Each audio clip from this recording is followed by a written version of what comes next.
Meditación Jacobo Greenberg. La técnica de meditación más poderosa del mundo. Yo la técnica que utilizo consiste en una primera fase, te sientas, cierras los ojos y empiezas a observar tu respiración. Empiezas a observar tu respiración y van a aparecer pensamientos, van a aparecer sensaciones, no las reprimes. Por ejemplo, si aparece un pensamiento, pues lo dejas pasar y vuelves a tu respiración. Aparece otro pensamiento, lo dejas pasar, lo observas cómo nace y muere y vuelves a tu respiración. Que por cierto es una técnica común con el budismo, es exactamente lo que se hace en un primer nivel en el budismo, Sí. igual. Esto como que te prepara porque en una primera fase tienes que aprender a concentrarte, tienes que aprender a centrar tu atención, tienes que limpiar tu mente. Y la forma de limpiar la mente no es peleándose en contra de la mente. Exacto. Ni es, no la puedes quitar, no hay forma de quitarla. Y si peleas en contra de ella es lo peor que puedes hacer. Constreñirla, que no piense, eso no se puede hacer. La fortaleces, pero tampoco pienso que es malo tener mente. No. Hombre, es necesario tener un entendimiento, claro. Es maravilloso porque sería desastroso quedarnos sin esta parte. Sí, pero hay que trascender un nivel.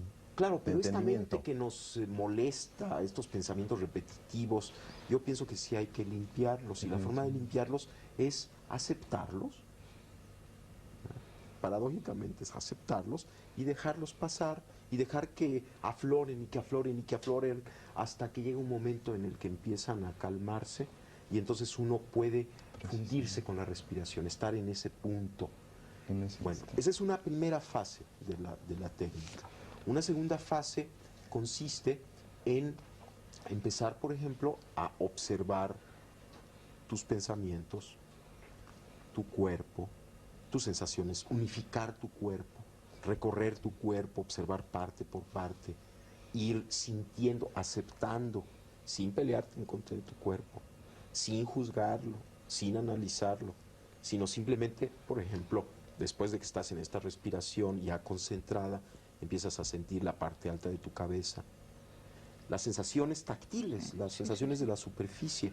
Después empiezas a sentir cada parte de tu cuerpo, vas como bañándolo, recorriéndolo poco a poco, hasta que llega un momento en que puedes observar tu cuerpo como una unidad. Es como recuperar tu imagen corporal. Entonces observas tu cuerpo, estás de testigo de tu cuerpo al mismo tiempo que sintiéndolo. Cuando logras hacer esto, el budismo, porque es una técnica budista, se llama vipassana, es una forma muy extraordinaria de curarse, de limpiarse, además de colocarse en el punto de observación en donde puedes percibir todo tu cuerpo como una unidad, estás aceptando todo lo que sucede ahí, pero estás en una posición trascendente con respecto al mismo. Exactamente. El siguiente paso es empezar, en la técnica que yo practico, es empezar a activar una percepción simultánea, de tal forma que percibes todo tu cuerpo, con todas sus sensaciones corporales, y simultáneamente tu respiración. Exactamente. El siguiente paso implica, por ejemplo, poner atención a tus pensamientos. Entonces, percibes tus pensamientos, qué pensamientos hay, qué relaciones hay entre un pensamiento y otro, qué redes de pensamientos acontecen, y las percibes con la misma actitud que percibiste tu respiración y tu cuerpo, sin juicios, sin análisis, aceptando todos los pensamientos que acontezcan, pero colocándote de testigo de los mismos. Estás al mismo tiempo sintiendo, viviendo tus pensamientos, pero en el punto de trascendencia con respecto a ellos. La siguiente fase implica observar simultáneamente tu cuerpo, tu respiración y todos tus procesos mentales. Una observación simultánea. Bueno, una vez que acabas esto, que puedes realizar esta observación simultánea, empiezas a poner atención a tus emociones. ¿Qué cambios emocionales hay? ¿Cuáles son los tonos emocionales, la luminosidad emocional, las cualidades de la emoción? Y observas tus emociones con la misma actitud con la que observaste tus pensamientos, tu cuerpo y tu respiración. Cuando logras esta observación de tus emociones, observas simultáneamente tu respiración, tu cuerpo, tus pensamientos y tus emociones. Después empiezas a observar de la misma forma tus imágenes internas, hasta que logras una percepción, una observación, igual que como observaste el otro, sin juicio, sin análisis de tus imágenes internas, y haces simultánea la observación de tu respiración, tu cuerpo, tus pensamientos, tus emociones y tus imágenes internas. Pero El siguiente paso consiste en observar los sonidos del medio ambiente y observarlos de la misma forma en la que observaste tus pensamientos, tus emociones, tu cuerpo, y hacer una observación simultánea de medio ambiente, cuerpo, emociones, pensamientos, etc. Después, observar el mundo visual. Llega un momento en que cuando puedes hacer una observación simultánea de todos los componentes de tu experiencia, sucede algo extrañísimo. Hay una especie de umbral que se atraviesa y te conectas contigo mismo. Pero ¿quién es el ti mismo con quien te conectas? No se puede describir porque está unificando todo aquello. De alguna manera la técnica de incorporar observación a la observación y de hacerla simultánea te hace llegar a un umbral en donde todas las concepciones que tenías de ti mismo desaparecen y te conectas con algo que está más allá de esas concepciones, pero mucho más cerca de ti mismo que nunca antes. Y te das cuenta además que ese ti mismo es inseparable de la totalidad.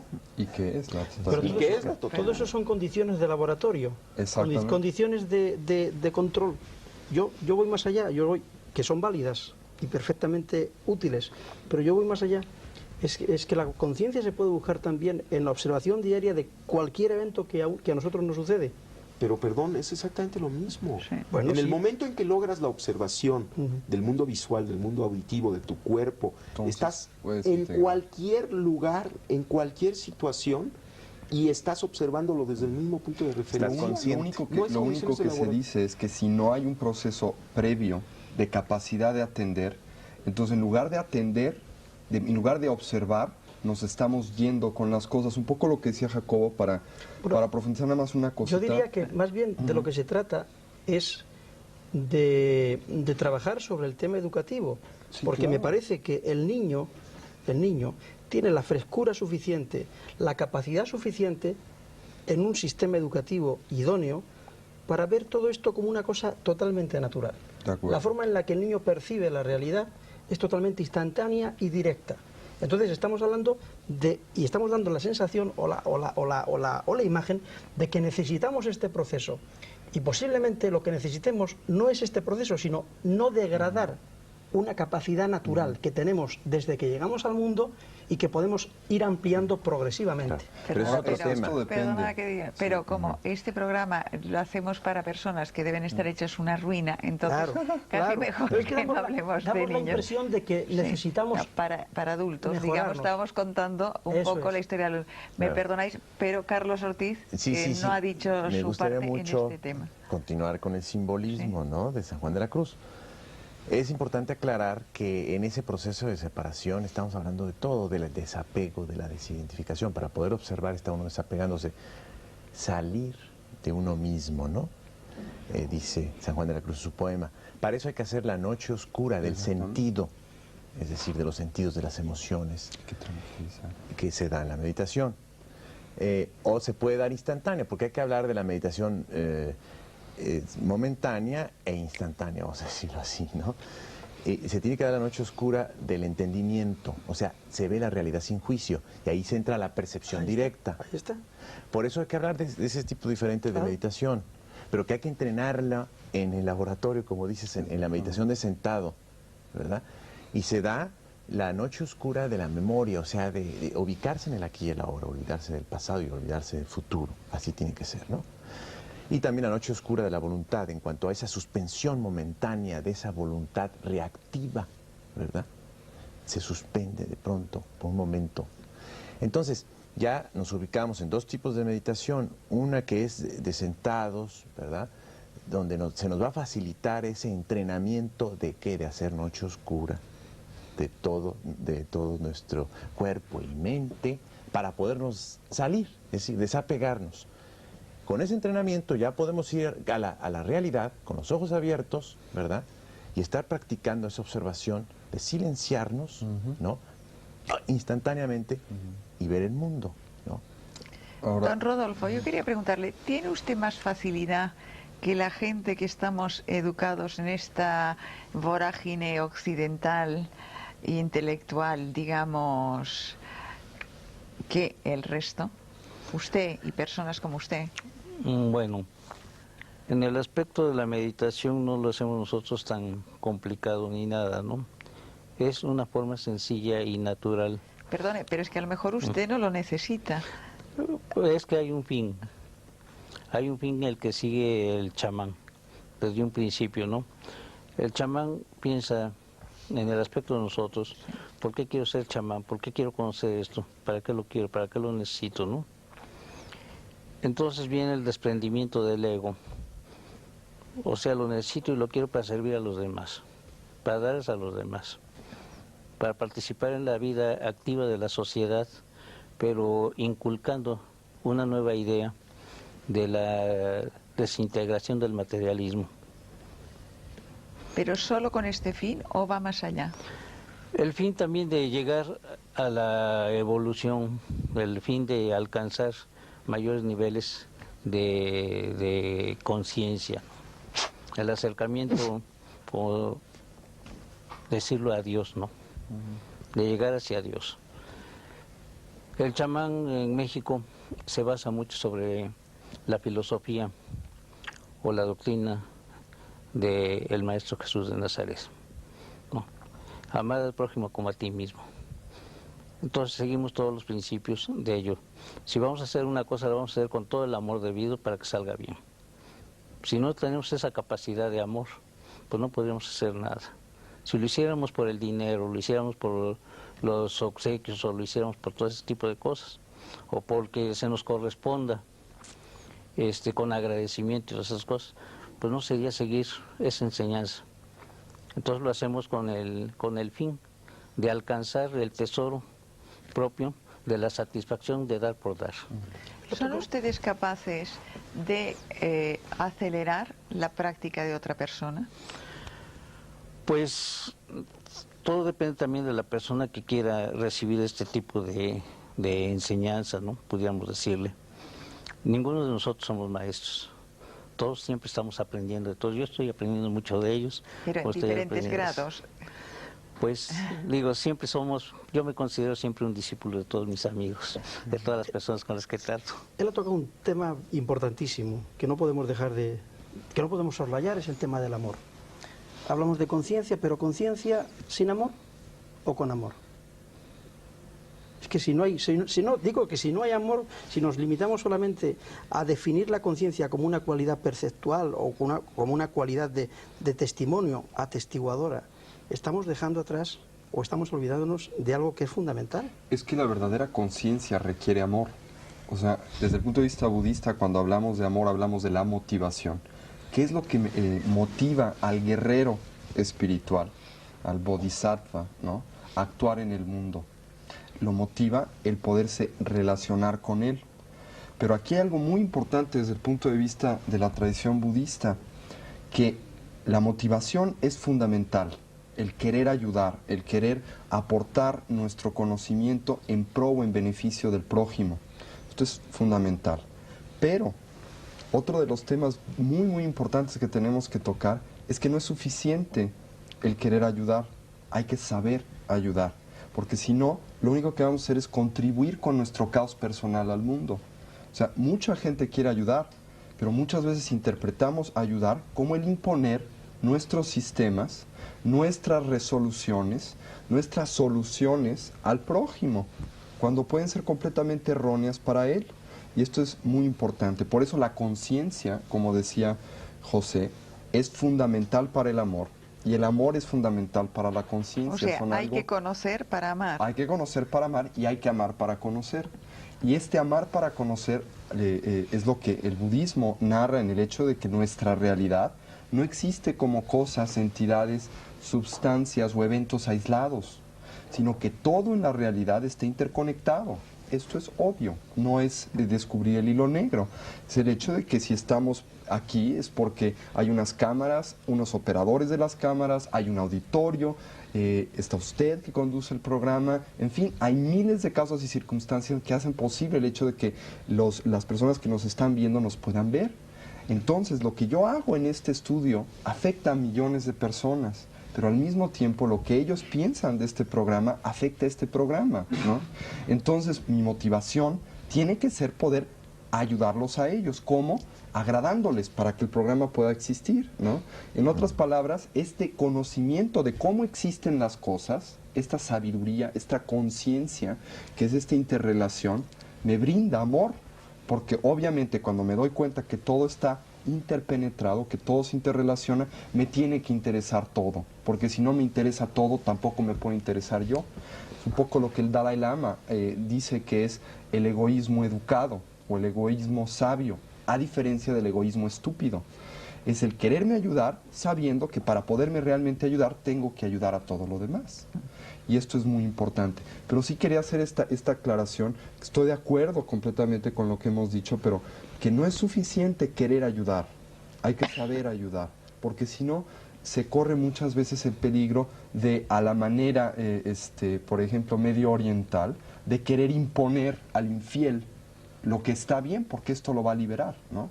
Y entonces pues vamos a matar a todo mundo, etcétera. El problema que acabas de nombrar no es tanto de una imposición, sino de un desconocimiento de su propia ley, que no es lo mismo.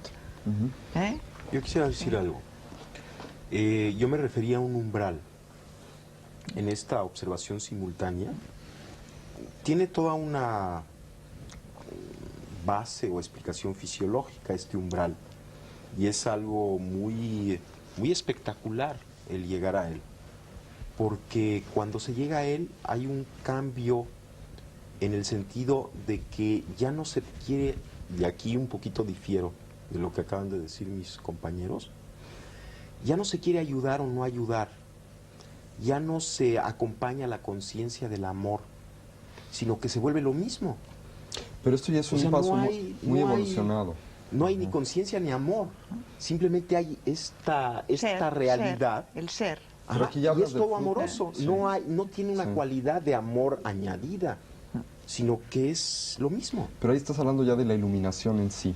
Antes de la iluminación, para partir y poder llegar a este proceso, tiene que haber la conciencia de amor. Yo creo que nos hemos dejado, perdóname, a Carlos Ortiz, que no nos ha acabado de contar exactamente cuál era su técnica y su método, Bueno, que eso sí también más o menos le he dicho.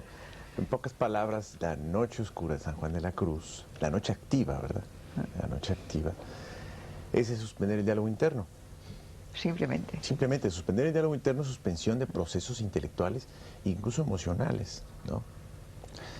Y si suspendemos el diálogo interno, digamos como que nos vamos separando, vamos a tratar de explicarlo, ¿no? En cualquier sitio, en cualquier momento, o se necesita un lugar específico, como decía antes Tony.